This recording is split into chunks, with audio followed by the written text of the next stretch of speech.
የሆነች እንጀራ አለች ቤት እኔ ጋ እንደዚህ አይነት ክፉ ሰው መኖር የለበትም ብዬ ማለት ነው። መርዝ ጨምሬበት ልሰጣት ስመለስ ወጣች። ወይኔ ጉዴ!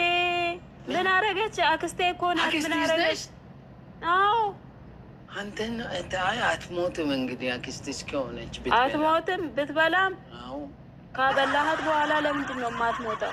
በቃ አጨቅጭቅኝ። ለምንድን ነው የጠራሽኝ? አሁን እንግዲህ እስቲ ና ጃሪ ውሃ አምጣልኝ ብዬ እኮ ነው። የምጠጣ ነው ወይስ ለልብስ?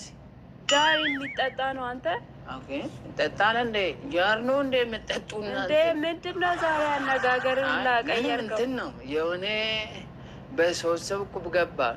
እሺ ከዛ ለ7 ወር ነው የምወጣሉ እና ለዛ ነው። አዎ ደስ ብሎህ ነው? በጣም ደስ ብሎኝ እውነት። እኔ በቃ ኑሮ ራሱ እንዳይገብደን ብዬ ህይወቴን ነው እንትን ያልኩት እና 7 ወር ነው አሉ።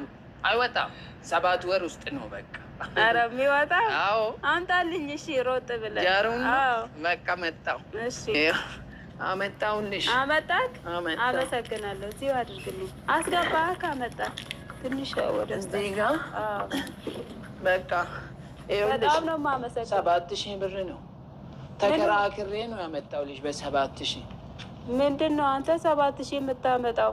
አንድ እንደዚህ አለኝ። ከፈልኩ በቃ እንግዲህ ሄደሽ አትጠይቂው። 7000 ብር ምን በሮቶ ነው እንደ ያመጣኸው? ያሟል እንዴ? 7000 ነው ያሉ። ሲጀመር ከፍያለሁ። ከዚህ አምጥተህ ለአንተ ነው የምሰጠው 7000። ኧረ በ7000 ነው የገዛው። ከፍዬ ነው ያመጣው። እኔ ከፍዬ እኮ ነው የመጣሁት። ማን ክፈል አለ? እና 7000 ተከራክሬ እሷ እንዴ 7000 ይሰጣል። እኔ ከፍዬ አይደል እንዴ እጄ ጠይቀዋል።